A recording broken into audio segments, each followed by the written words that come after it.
যা আমি একাই রাজকুমার। যুক্তরাষ্ট্র ও কানাডায় ৭৫টি থিয়েটারে মুক্তি পেতে যাচ্ছে ঢালিউড সুপারস্টার শাকিব খান অভিনীত সিনেমা রাজকুমার। ১৬ এপ্রিল দুপুরে চলচ্চিত্রটির আন্তর্জাতিক পরিবেশক প্রথম সপ্তাহের হল লিস্ট প্রকাশ করে গণমাধ্যমকে বিষয়টি নিশ্চিত করেছেন। ১৯ এপ্রিল ভার্সিটাল মিডিয়ার কর্ণধার আরশাদ আদনানের প্রযোজনায় এবং হিমেল আশরাফের পরিচালনায় রাজকুমার একযুগে মার্কিনমূলক ও কানাডার বিভিন্ন রাজ্যের ৭৫টি থিয়েটারে অফিসিয়ালি মুক্তি পাচ্ছে। এই প্রসঙ্গে গণমাধ্যমে প্রযোজককে আরশাদ আদনান জানান, যুক্তরাষ্ট্র ও কানাডা দিয়ে রাজকুমারের বিশ্বভ্রমণ শুরু হতে যাচ্ছে।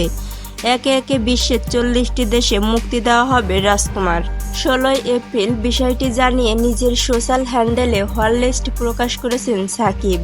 সেই সঙ্গে রাজকুমার দেখার আক্রমণ জানিয়ে অভিনেতা লেখেন, ঈদুল ফিতরের মুক্তির পর সারা দেশের মানুষের ভালোবাসায় ধন্য হয়ে ১৯ এপ্রিল থেকে সুদূর আমেরিকা ও কানাডায় মুক্তি পাচ্ছে রাজকুমার।